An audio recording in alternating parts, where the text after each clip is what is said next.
This is the High School Football America podcast for May the 27th, 2020. I'm Jeff Fisher. The High School Football America podcast brought to you by GameStrat, America's premier sideline instant replay system with outstanding reliability, faster speed than Huddle Sideline, plus GameStrat has outstanding customer service along with different plans priced right for every coach's budget. Right now, GameStrat offering a $200 discount, and it means it's now cheaper than Huddle Sideline. Plus, GameStrat is making it risk-free.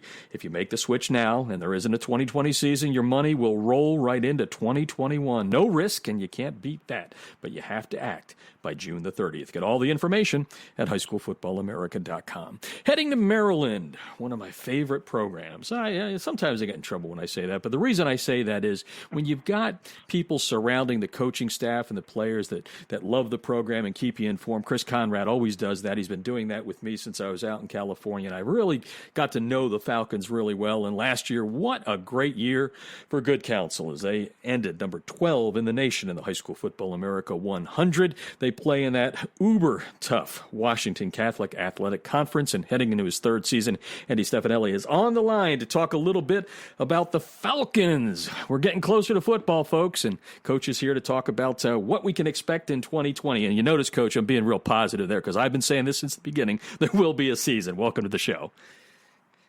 Thank you, Jeff. I'm with you on that. I'm certainly excited and ready for some football. Yeah, no doubt about it. And what we've been doing on the podcast is trying to talk a lot of football. At the end, we'll ask a little bit about what you're doing to keep everybody connected there. But with that being said, let's just kind of dive into last year first because, you know, what a season. And we've always talked, we've had you or some of your comrades in the conference there on. It is not an easy conference to play in, but it was a super year. So now with whatever it's been, 5-6 months underneath your belt there, looking back on it, how special was the 2019 season for you guys? It was incredibly special. It was just, great, a lifetime full of memories just through that season and how it ended, especially for our seniors. That was a really special group of seniors for us. They had come in when I was still the freshman JV head coach. So we coached them as freshmen on our JV team, and then they transitioned with me to varsity as I took over for Coach Malloy. And so that was the end of the third season. And so it's kind of unique. We had coached them for all 4 years as first as JV players and 3 years on varsity, at least most of them. And to finish it the way we did in a thrilling game, against a great opponent, St. John's, just was really special. And we just got the rings about 3-4 weeks ago. And we had to deliver them hand deliver. We couldn't have a ceremony, so we handed them out to the coaches, and the coaches went all over the state delivering rings. But it was special. No, and boy, we've been hearing a whole lot of those stories, and maybe the lack of a big ring ceremony made it a little bit more special. Andy Stefanelli is on the line. Good Counsel out of Olney, Maryland. They have spent a lot of time in the High School Football America 100 through the years. And Coach, let's talk about a couple of things still staying back in that area. Specifically, what I wanted to know about you and the staff you put together. You know the program well. You talk about it all the time. You followed a legend there, but you wanted to get the program to a different level. Where are you in that goal process? Obviously, a championship last year does help, right? Get you on track. Well, yeah. The first step was, we had a lot of success here, but the first step was, certainly our goal was to win a conference championship. The other things that come along are kind of icing on the cake. We love what you do in the High School Football America polls and rankings, and certainly want to be, somewhere, in that top 100, as close to the top as we can be. But really, for us, was to concentrate on getting back to playing and winning championships in our league. And quite frankly, with our league, as you mentioned, being so competitive, if you're doing that, there's a pretty good chance you're going to be up there in the rankings too. But so that was the first goal. We wanted to kind of get back to a national prominence and travel more. And some of the travel is really just for the experience for our players, our student athletes, to get to experience different things, different parts of the country.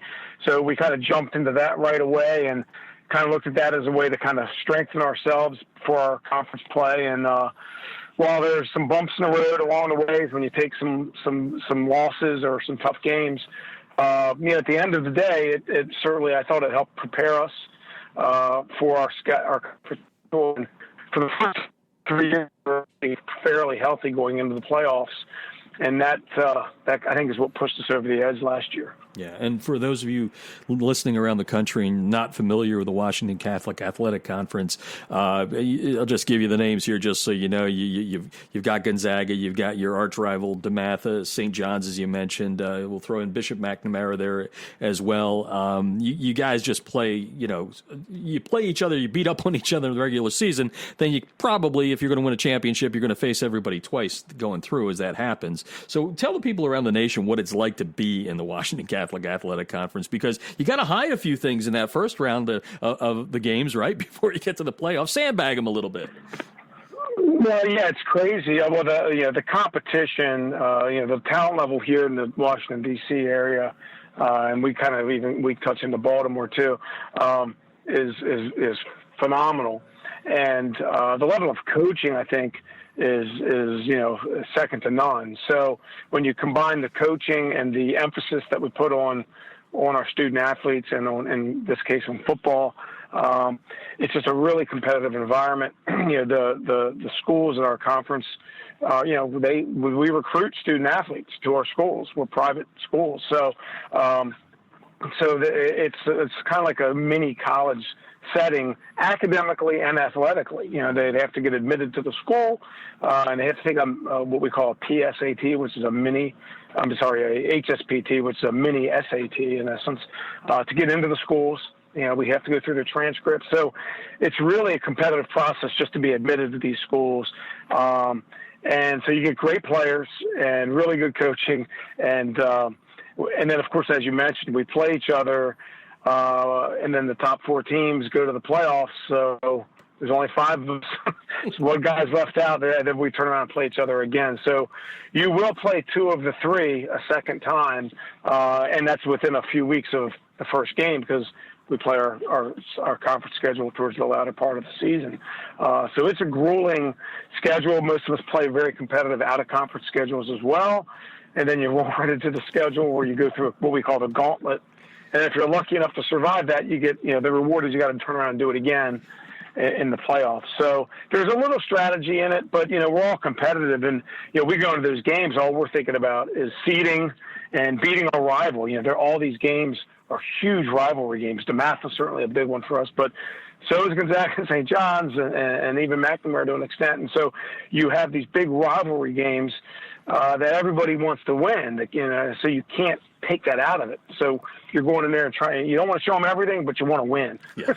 So you end up doing what you got to do to win the game and figure we'll deal with the playoffs later. And so it's a really special conference to be able to coach and play in. Yeah, and that SOS, strength of schedule, comes into play, especially in the rankings. Last year, the Falcons number 12 in America, and Andy Stefanelli heading into his 3rd season. We're going to get to the kids on the 2020 season in just a second, Coach. But one of the questions I had for you, and I probably should have backed this up when I ask you where you are on the goal of everything, is, as you said, you've come up through the system, right? But an HC at the varsity level, a little bit different. You're a little bit more like a CEO, right? And all that.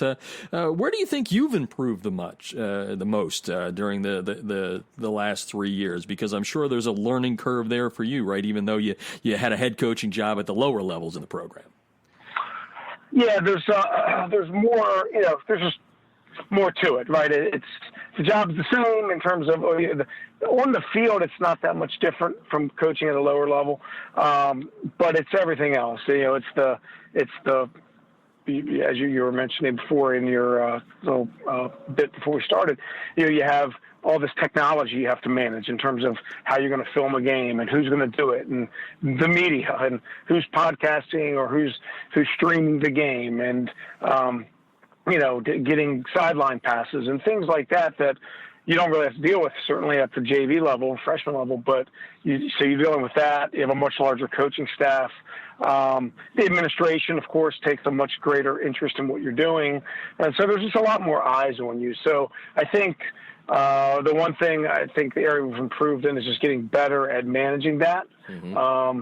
and having systems in place as we've gone along. We've just put more systems in place thoroughly to help me manage those various things that are really, they're related, but they're not related, because at the end of the day, you still want to, we all do this as coaches because we love coaching and we're working with the kids. And so that's what I want to get to and spend as much time doing as I want to spend my time coaching and less time dealing with the other stuff. But you have to deal with the other stuff. So you just figure out a way to manage all of that and still be able to enjoy the coaching. And I think so far I've been able to do that. At the end of the day, I'm coaching a lot. I'm very actively involved with the hands-on coaching part of it. And I hope not to lose that, because I've seen guys go through that where, hey, I'm a head coach, but I don't feel like I'm coaching anymore. And I don't want to get to that point. I always want to be, in there with the kids. I love the kids. I love coaching and being around the kids and working with them and seeing them improve. And, again, when you've ultimately, achieve your goal and are able to win a championship, that's even better, because you get to see those kids fulfill a dream. But sometimes but when you don't, then you see them, they move on to college and they come back and tell you a lot of great things and experience they had in high school playing for you, even if they didn't get a championship. And that's really the reward. And so I think just trying to keep on top of everything else so that I can continue to do what I love to do.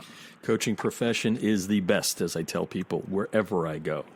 If you're one of those fans that runs your yap too much, you don't understand what these guys do. Andy Stefanelli is on the line, head coach at Good Counsel, and now we can get a little bit more excited, flip that switch over to the 2020 version of the Falcons. One of the beautiful things, right, about high school football is you get into the locker room there and in the weight room in January, I should say, and now you got a new speech, right? It's a whole new year. You lost some, you got some coming back. What were some of the goals that you set for yourselves to kind of get yourselves ready for the 2020 season? I'm sure it wasn't get ready for COVID. It was to get ready for some actual football.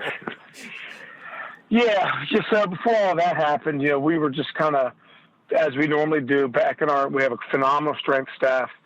They were 3 days a week, Monday, Wednesday, Friday in the weight room. They were doing speed and agility work and then an hour in the weight room. 50, 60 guys in there. The only kids aren't in there are guys playing winter sports. And as we were just kicking off the spring season, and then everything changed. But so it's really about, kind of the message has been, hey, guys, it was great. We won the championship. But we graduated a lot of guys. And so it's now like, hey, it's time for some of you younger guys to step up. And, it's open competition. And we don't want to make last year just, hey, it was great and it's a one-time thing. Your job is now to carry it forward. And I think some of our leaders, our rising seniors are kind of taking that kind of as a badge of honor, that, hey, our job is now to carry it forward and not just be satisfied with winning a championship, but we want to continue and get back, and so that's really kind of was the mindset. And it still is, COVID happened and we haven't been able to see our players up close and personal, but I do talk to them a lot, and I can tell you from, our rising senior leadership, that's kind of been the theme is, we got this, coach. So we'll see. We'll see how it plays out. I keep saying to coaches, in some ways, not that we wanted this to happen, but you can definitely see leadership develop, especially when you can't be together. So let's get into that. I know Good Counsel football is all about up front, right? No doubt about that. I know you got a couple of players up there. I haven't seen the entire roster yet, but I know you got a good one coming back. And I think there's also a junior that I've noticed in some of the national rankings and all that. Tell me a little bit about what you have up front. And we'll kind of walk our way through back into the talent in the backfield skill positions and then go to the defensive side. But start up front. What do you got? Well, it all starts with Landon Tangwall, our offensive tackle, committed to Penn State during this period with COVID. And he's 6'6", 300-pound, just a phenomenal player, but really a true leader. We're bringing back all but two starters from our offense last year, and it's very unusual. But our best leader on offense last season was our left tackle, And that doesn't happen very often. Usually, it's somebody else on the team. It's not usually an offensive lineman. But we had a very young offensive line last year. He was the only returning starter. Everybody else was either, the new starter as a sophomore. And we had a couple kids that had transferred in that were new to the program and never started before either. So we had this huge learning curve. And then we had this, real high recruit, 5-star guy, returning starter, and then all these pups kind of around him, and it would have been very easy for Landon to just say, hey, I got this. I got my offers. I'm just going to do my thing. And instead, he really helped shepherd those kids. He took them under his wing, and he didn't just love them up, though. He pushed them and he got on them when he needed to, and then he gave them a hug when they needed it. And, it took us a couple weeks early in the season to get it figured out, but once that line kind of got it and gelled, they really led our offense to become pretty efficient, certainly in the run game, to help lead us, down the stretch there. So it starts with him. Having him back is going to be great. And then through that process, Xavier Ricks, who played next to him, as a junior, is now going to be a senior. He's picking up a lot of steam with college recruiting. He's a great player too now, and he's providing us a lot of leadership there. So, we went from no experience to now bringing the entire offensive line back for next year. So we're real excited about that. We graduated a great running back in Savion Wilkerson, but we have two more who will be seniors, Sean Aaron and Leger Hatcher. We had a 3 backfield rotation last year. And so now those two step in, and then we have some younger backs behind them that'll kind of fill in those gaps. And we'll kind of continue with, multi-running back approach on offense. So those are a couple of guys there. We've got, for the first time, I think ever, and certainly in my career at Good Counsel, we have multiple tight ends. We have Josh Jennings, who's a rising junior. And we have a kid named Davis Sherwood, who is transferred in mid-year, who will play some H-back tight end for us. And then Trace Campbell, who played some quarterback and then moved to wide receiver and played some Wildcat quarterback in the championship. He's going to play some H-back tight end and wide receiver for us on offense and play a lot of defense as well. And then, of course, we have Miles Cross, who is our other returning starter, another leader on our team. He's our big play receiver.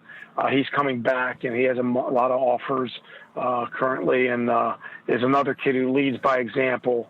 And so he's a big-time receiver. So he'll lead our receiving core along with Jalen Dotson, who is going to be a slot receiver and probably our number one corner on defense next year. So we're going to take some of those returning guys on offense and move a few of them around and get them playing a little more defense. And then on the defensive side, we have Ronell McCorn, who's coming back, defensive end with 15 sacks last year. And he's going to lead that core. And then our defense, we graduated 10 of 11 on the defensive side of the ball. So, so we had a lot of seniors last year and a lot of real good ones. But what people don't always know about is we have a really, really good, what was a sophomore class, rising juniors, with a lot of kids that are really talented that played, and a lot of them started on special teams, and we put a big emphasis on that in our program. And they got spot duty and playing time and maybe some role play, and whether it was nickel packages or whatnot. But they weren't the name guys. They weren't making a lot of plays, maybe and getting a lot of stats, but they were certainly getting experience. They're ready, and we're banking that they're going to be ready. As I mentioned, Trace Campbell is going to start at our buck linebacker position, which was Mitchell Melton last year, off to Ohio State. And David Sherwood's going to play. We have Gary Bryant, a young up-and-coming linebacker we're real excited about. And, we've got, as I mentioned, Jalen Dotson playing corner. But we got some other really good young players. They just haven't, they haven't done it yet. So, unfortunately, with COVID, we didn't get the spring 7-on-7 period, to work with some of those defensive backs and stuff on the field. doing stuff remotely, but not on the field. And we're just hoping we can get them up to speed quickly. But we're actually very excited. As you mentioned, coaching is a phenomenal profession. It's like you lose all those kids. It was so great having all those seniors, but after about a month of kind of feeling sorry for yourself that all those kids are gone to college, you get excited about the next crop. And we're like, hey, we got a lot of good players here. And it's the challenge, can we get them ready? So we're super excited about what our defense can evolve into. Yeah, it's like I said, it's the beauty of high school football. It changes every year, no doubt about it. Andy Stefanelli on. We're talking Good Counsel football as we come to the end here. A couple of more questions for you, Coach. We appreciate your time. Before we get to the schedule, you know what? I always try to throw a COVID or two question in here, and you made me think of one that I haven't asked yet, so I'm going to ask you this, which is we all know the importance of a staff, right? They're the backbone. You get all the credit, you get all the wins, you get all the harassing too if you don't get the job done. But I was just curious, and it came to my mind, I would think during this time of being away, it's really important for the staff, right? Because you can't contact each and every kid. I know you said you're trying to, but tell me a little bit about how the assistants have helped you out during this time of separation. Yeah, well, I'm very fortunate to have a phenomenal coaching staff. We're about 20 strong, and get some names in there too. We don't want to take anybody off, so get some names in. Yeah, well, Sal Gorgoni, my defensive coordinator, one of the best in the country. So he really runs the defense for me. I mean, he's my assistant head coach, so he takes a lot of stress off of my plate, certainly. Kevin McFadden, our defensive line coach, also handles and that really helps me tremendously with our college recruiting, helping our kids get placed. Does a great job. J.D. Knoll kind of rounds up our secondary with Josh Pleasant, and we just have a great staff there on the defensive side. Offense, I'm blessed with 3 offensive line coaches, led by Dave Medeiros and Matt Stein and Brett Valenta. I mean, those guys do a great job. There. And then I brought up Sean Stripmatter, and who was a JV coach for us last year, to kind of help me with the quarterbacks and help run the offense, along with my longtime assistant, Walter Ryan. And so we've got a great staff. And those guys, what they've done is they didn't sit back. They jumped in right away. And as you know, most of these guys, this is just a part-time gig for them. And what they've done is, hey, what can we do? How can we help? And so they've been reaching out. Eric Alley, my running back coach, does it consistently with the backs. They're always contacting the kids. We're having Zoom meetings, but then they're having private text conversations. And it's not all football, checking on how they're doing in school, where they're having any problems, if they are struggling in any classes.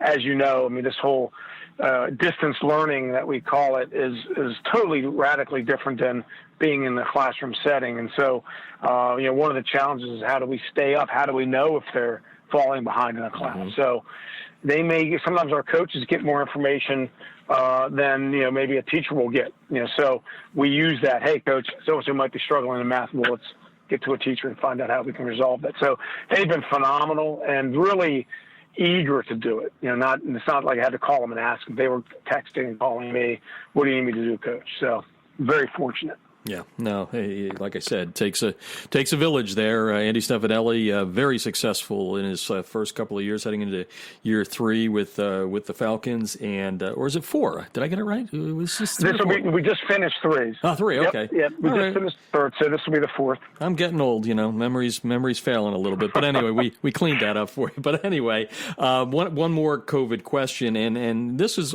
gotten a couple of different answers. So I'm curious what you think, because you're going to have a wide spectrum of kids when you finally get to that first meeting, right, where you're all sitting down before you hit the field. It's going to be all kinds of things are going to change a little bit, but there's a message that you're going to have to send out there, and you're going to have kids, right, on all ends of the spectrum, meaning you're going to have that kid that's going to be like a caged lion, right? He wants to go out there and just get back after it. And then you might have some kids that are, maybe sitting around or hearing people talk about all the scary stuff that's being said in the news and all that. So you're going to have a wide array of people there. What's the message to the kids to know that, safety is first, but we hear you, but we've got to get back to playing this game that we love. Have you thought of that one yet? What the message will be?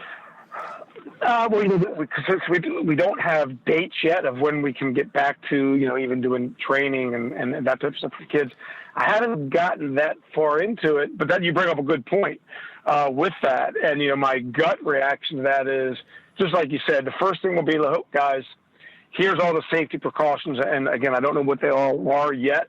But once we'll know at that point, hey, here are all the things that we're doing to safeguard you against any risks as best we can. And here's the protocol, and here's the things that you guys are going to have to do to protect each other and everyone around us. And kind of, I think you're right. You kind of have to probably talk through that with them to get them comfortable. And then once we've gotten to that point, then it's like, okay, but you know what? We got a job to do, and it's time to go. Mm-hmm. And so we're going to have to keep all these other things in place. But at the end of the day, we're still going to practice. We're still going to lift weights. However we have to change or adapt to do it, we're going to do it, and we're going to be successful. And we're going to, and I have talked to them in our Zoom meetings about, the teams that come out of this strong, that don't let this affect them, don't let them get them down collectively, are going to be the ones that are successful, and a lot of these kids, especially for those rising seniors, they've already been impacted by this. They don't want it to ruin or have a negative impact on their senior season. And, there's some, obviously a lot of them are worried that they're even going to have a senior season. So I think from that, the one upside out of all of it is we're going to have a group of kids that are eager to play, eager to get coached, and I think eager to follow whatever the guidelines are, because they don't want to lose at this. They want to have it, and they want to be successful. So I think we're going to, somehow turn into a positive for our team. I think so, and I think you're right. Whoever comes out strong is going to be the better team come the end of the season. Last question: the one thing you're not being safe about is what you're never safe about, which is a non-league schedule. We've already talked about the conference schedule. You're at St. Joe's Regional up in Jersey. That's your opener, so that's a cupcake for you guys. You got in-state, a very tough Mount St. Joseph, very good there. You got you're going to DC. You got Friendship, and then I've heard of this place, IMG in Florida, and then of course the WCAC. So what do you think of your schedule? It's definitely not safe. No. Well, I appreciate the compliments on my coaching, but the scheduling part of it, maybe I'm leaving some to be desired there. We just take the approach that we play in what we think is certainly one of the toughest leagues in the country, and so we want to challenge ourselves. We want the experience, whether it's travel or a local team. We want to play the best teams. We feel it really makes us better. It makes our players better, and frankly, our kids get motivated to play those great teams. And whether it's a travel game or a team coming to us, it's just really cool to get out there and see another really well-coached team. And you can tell when they get off the bus how they behave, how the coaching staff responds and acts. I mean, you just know, okay, this is going to be special today or tonight, and that's what you play for, and that's what you coach for. So we go into those games, and certainly you're nervous, and you don't want to get beat by 30. And you could, but that's also what gets your juices pumping, and that's what keeps us in those coaches meetings till 10 o'clock at night, getting ready for those games, and the whatever national spotlight, whether it's High School Football America covering it or whatnot. It gets your juices flowing. So, and it helps our kids. They love it. That's part of why they come to our school. They want to play in games like that. So for us, it's kind of what we do. It's part of who we are, and we take a lot of pride in it. And we might not have, we may not go undefeated ever, but that's okay. I'll take a loss to a St. John Bosco if I think it makes our team better in the long run. And we'll play those kind of teams every year, and I think we're proving that.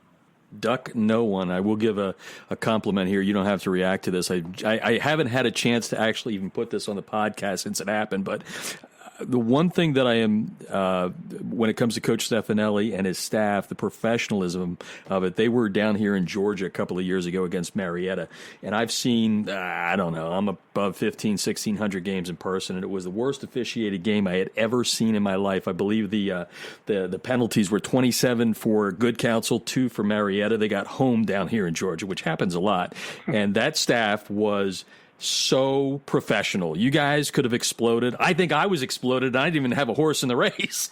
But anyway, Coach Stefanelli has a good staff there that does that. So again, don't react, Coach. I just had to say it. Even 2 years later, it still ticks me off.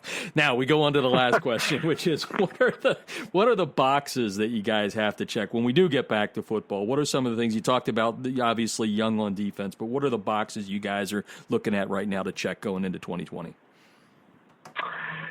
Well, yeah, so it's going to be, we can't assume that offense just splash some water on it and poof, you got your offense back. So we've got work to do on that side of the ball too. But we have a lot of kids coming back. So it's defense. Kind of right now, one of the things we've lost in the spring is that spring evaluation period, especially with young players on that side of the ball, trying to figure out kind of, where the pieces fit. We know we've got good talent. Just where do they fit? So that's going to be the first thing, is trying to do a quick evaluation period in camp that we didn't get in the spring, to kind of see where they all kind of fit together. And then, of course, do all of our install and all that stuff. But so I think that's the first step for us, is evaluating our young talent to make sure, as coaches, you can have good players. If you don't know, get them in the right spots, you're not such a great coach all of a sudden. So we got to make sure we get them in the right places and that they are fundamentally sound and know their positions. We think we've been doing a pretty good job of that through our virtual meetings this spring. We'll see how much they retain when we get them on the field, but we're hoping they retain at least a good portion of it. And then we can really get into our drill work. I think the key is going to be, if these kids really studied and really have the schemes down, so that we can try to make them ground with the fundamentals. Because at the end of the day, it's high school football, and you got to block people and you have to tackle people in our game. And so we've got to make sure that we've got them prepared to do that, so that I think we take pride that we're a fundamentally sound football team.